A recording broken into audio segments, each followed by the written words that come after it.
2:00 a.m. local time. The Strait of Hormuz. If you think swarming a 45,000-ton American assault ship with cheap fiberglass dinghies is a winning strategy, then you are about to get a highly expensive lesson in naval warfare. Time to impact: 45 seconds. The USS Tripoli is cruising through the choke point when radar operators spot the threat. 5 Iranian Peykaap III speedboats are tearing through the mist at 32 knots, closing the distance to 1.2 miles. They think they have the element of surprise. But folks, here is the lethal error. The US Navy doesn't panic, it processes. Instead of giving Iran the propaganda victory they are begging for, a single MH-60R Seahawk drops from the sky, hovering just 120 feet above the water. A blinding glare-mount green dazzler laser cuts through the dawn, instantly blinding the lead driver, while the FLIR camera records every humiliating second of their blind panic scramble. The embarrassment for Iran is about to go viral. The commanders back in Iran are likely high-fiving in their command centers right now, absolutely convinced that their asymmetric warfare doctrine is a stroke of pure genius. They genuinely believe that sending a handful of $50,000 fiberglass boats armed with unguided rockets and heavy machine guns will somehow intimidate a multi-billion-dollar amphibious assault ship. For them, this is the ultimate David versus Goliath propaganda reel, specifically designed to make the US Navy look sluggish and vulnerable in the confined, treacherous waters of the Strait. The drivers of these Peykaap vessels are aggressively revving their outboard engines, maintaining strict radio silence, and foolishly relying on their outdated, commercial-grade surface radars to track the massive American fleet. Casual observers watching this unfold might think this aggressive swarm is a genuinely deadly threat. But anyone who understands the ruthless math of modern naval geometry knows exactly what is actually happening here. But here's the catch that the Iranian planners completely missed.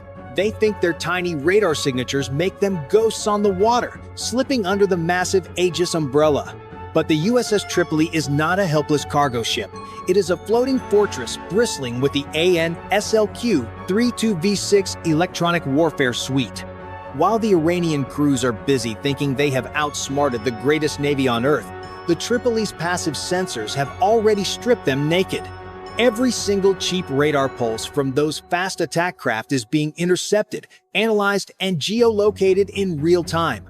The Americans are not scrambling to defend themselves. They are simply calculating the most cost-effective way to turn these $50,000 fiberglass toys into sinking artificial reefs. Stay with me, because the final move isn't a shot across the bow from a heavy deck gun. Deep within the belly of the Tripoli, a multi-million-dollar predator is already awake, and it is hungry for some morning target practice. If you were the commander of this $3 billion amphibious assault ship right now, what would your next tactical move be?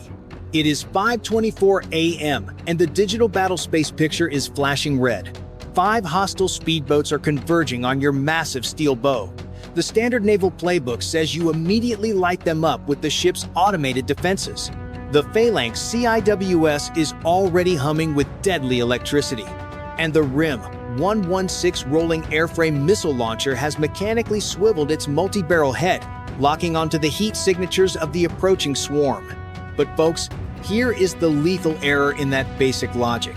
An error that only true military strategists watching this video will immediately spot. Modern war is not just about overwhelming firepower. It is a brutally unforgiving game of mathematics and return on investment. If the USS Tripoli unleashes a defensive volley of RIM 116 missiles, the Navy is spending nearly $1 million per shot. To obliterate 5 pathetic fiberglass boats worth maybe $50,000 each, the American taxpayer would bleed $5 million in mere seconds. That is exactly the financial trap Iran is hoping to spring today. They desperately want to bankrupt the defense budget one cheap dinghy at a time, forcing the mighty American fleet to swat annoying maritime flies with solid gold hammers. But the US military does not play by those desperate rules. The tactical dilemma here is how to utterly crush this harassment without giving the enemy the financial victory they are craving.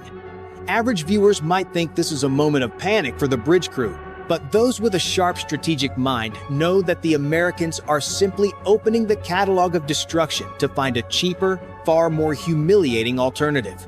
The commanders in the Combat Information Center are watching the incoming target tracks on their glowing consoles, perfectly calm, coldly calculating the precise geometry of death.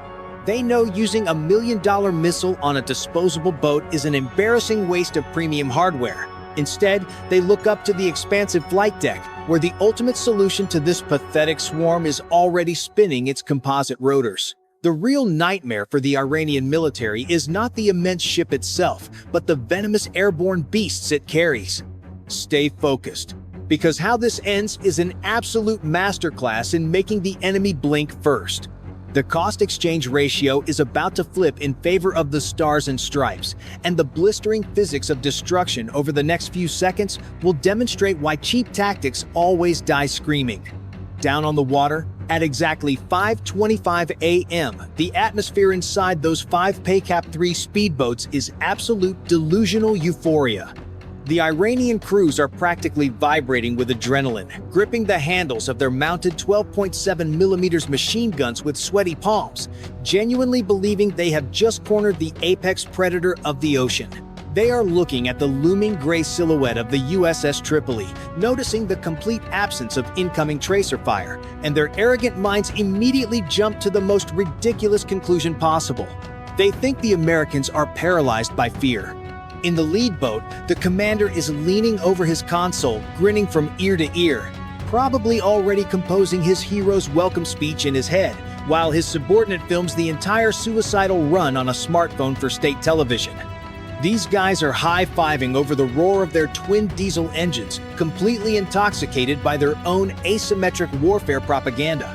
They see the massive flight deck of the amphibious assault ship ahead, and in their twisted logic, they are the wolves closing in on a stranded whale. But folks, here is the lethal error in their primitive calculus. The ordinary viewer will look at this footage and see a daring raid, but the tactical veterans watching this know exactly what that silence from the American ship actually means. The US Navy does not withhold fire out of panic. They withhold fire because they are letting the prey walk willingly into a perfectly engineered kill box. The Iranian sailors are celebrating their speed, completely oblivious to the fact that they are just rushing toward their own evaporation point. They think they are dictating the terms of this engagement, steering their fiberglass coffins through the choppy waves, ready to unleash their unguided rockets and claim a legendary maritime victory.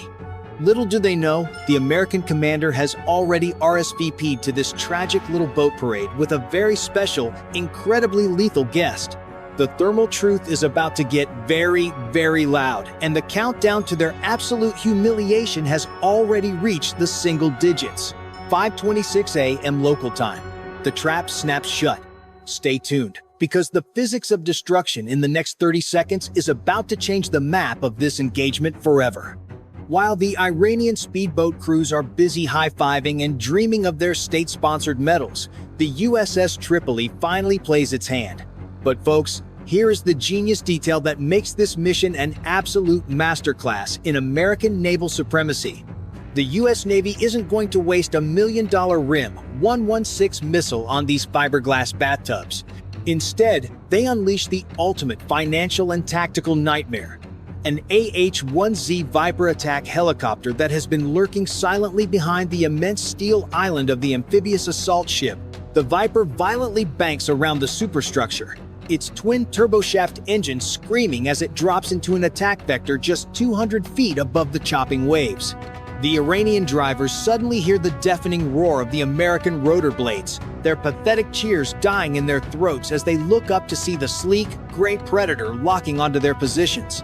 But wait, there is one more layer to this triple threat failure for Iran. The Viper pilot isn't even touching the firing stud for his $150,000 AGM-114 Hellfire missiles. That is still too expensive for these maritime gnats. Instead, the weapon system officer activates the APKWS, the Advanced Precision Kill Weapon System. If you ask why this matters, I will tell you an unbelievable military secret. The APKWS is a stroke of pure, cost-effective genius that takes a cheap, dumb, unguided 2 7 5-inch hydro rocket and bolts a sophisticated laser guidance system right onto the middle of it. For roughly $30,000 a pop, the US military just turned a spray-and-pray explosive into a laser-guided sniper round. The target sight system on the nose of the Viper stares coldly at the 5 incoming boats, automatically translating the massive heat plumes of their over-revved diesel engines into locked targeting boxes on the pilot's helmet-mounted display. Most people just see a helicopter hovering, but only those with a sharp tactical eye will recognize that the Iranian fleet has already been mathematically erased from existence. The Viper is carrying 76 of these laser-guided Reapers, meaning it has enough cheap, precise firepower to obliterate 15 similar swarms without ever needing to return to the flight deck to reload. The American pilot casually flips the safety switch off. The targeting reticle blinks a solid, unforgiving green, and the absolute slaughter of the Iranian speedboat formation officially begins. 5:27 a.m. The slaughter commences. Don't blink unless you want to miss the exact millisecond where the laws of physics turn cheap fiberglass into a burning maritime catastrophe. The AH-1Z Viper pilot squeezes the trigger, and the first APKWS rocket streaks from the pod, leaving a crisp white trail of smoke as its mid-body guidance section instantly locks onto the laser-painted squarely on the lead Peykaap the 3 boat. The Iranian commander, who was high-fiving his crew just seconds ago, suddenly stares up in absolute, humiliating horror as the $30,000 piece of American engineering slams directly into the engine compartment of his $50,000 vessel. The 10-pound high-explosive warhead detonates upon impact, and the resulting shockwave instantly vaporizes the outboard motors, violently flipping the boat backward in a spectacular, fiery cartwheel of shattered composite materials and boiling seawater. But folks, here is the lethal error of swarm tactics. When the leader dies, the rest just become sitting ducks. The Viper doesn't even pause to admire the explosion, its targeting system seamlessly shifting to the second and third targets in less than a heartbeat. 2 more rockets leap from the rails, hunting down the panicked, swerving vessels with the cold, calculated precision of a mathematical equation solving itself. The second boat tries to execute a desperate, U-shaped evasive maneuver, its engine roaring in sheer terror. But the laser-guided Reaper adjusts its trajectory mid-flight, piercing the thin hull and igniting the onboard fuel tanks in a brilliant, deafening flash that completely erases the threat from the ocean. The remaining boats, realizing their propaganda dream has just turned into a humiliating nightmare, slam their throttles in reverse to flee. But any tactical mind watching knows there is absolutely no outrunning an advanced weapons system actively punishing their arrogance from the sky. The sheer embarrassment is total. 5:28 a.m. The smoking wreckage of Iranian arrogance is drifting aimlessly on the morning tide. If you are the commander of the USS Tripoli right now, you are casually sipping your morning coffee, watching the pristine, scratch-free deck of your multi-billion-dollar warship glide effortlessly through the strait. Not a single American sailor broke a sweat, and the towering steel hull of the amphibious assault ship remains absolutely untouched by the pathetic swarm. The AH-1Z Viper gracefully circles the burning debris field one last time, its weapon pod still incredibly heavy. Out of 76 available APKWS rockets, the pilot only had to expend 3 to completely annihilate the threat, leaving the US military with a practically full magazine and a fuel tank that barely noticed a quick trip off the flight deck. But here is the detail that makes this a masterpiece of strategic intimidation. The United States Navy just successfully defended a massive maritime asset using absolute pocket change. But wait, there is one more layer to this total disaster for Iran. While the Viper was turning those speedboats into floating campfires, the E-2D Hawkeye orbiting high above wasn't just watching the show. It was aggressively sucking up every single piece of electronic data the Iranian boats transmitted back to their base in their final moments. The American intelligence network just hacked their communication protocol, tracing the panicked radio calls straight back to their hidden coastal launch facilities. The US military now has the exact GPS coordinates of their underground boat pens, automatically feeding that targeting data to the Tomahawk cruise missiles sitting quietly in the vertical launch tubes of the nearby Arleigh Burke destroyers. The trap is perfectly set for a devastating retaliatory strike. Only those with a sharp tactical mind can answer this. If you were the Iranian commander tomorrow morning, would you try to save your pride and launch another suicidal wave? Or would you beg for mercy before the Tomahawks rain down? Let me know your move in the comments below.